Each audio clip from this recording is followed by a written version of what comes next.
એના માટે બહુ મસ્ત વસ્તુ કીધી છે।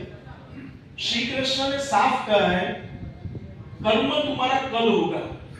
श्री कृष्ण ने साफ कहा है कर्म तुम्हारा कल होगा, और कर्म में अगर सच्चाई है तो कर्म क्यों निष्फल होगा।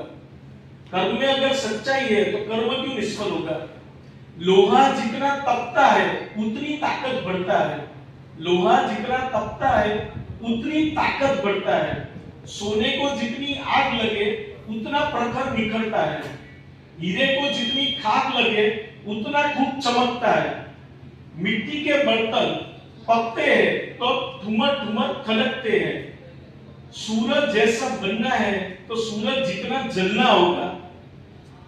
पानी का आदर पाना है तो नदियों छोड़ पर्वत छोड़ निकलना होगा। एंड हम सोलर लॉन्च कर रहे हैं, क्यों सोचे रहा सरल होगा। हम लेवल सोलर लॉन्च करें, क्यों सोचे रहा सरल होगा। कुछ वक्त लगेगा लेकिन हर संघर्ष जरूर सफल होगा। हर संकट का हल है जो आज नहीं वो कल है।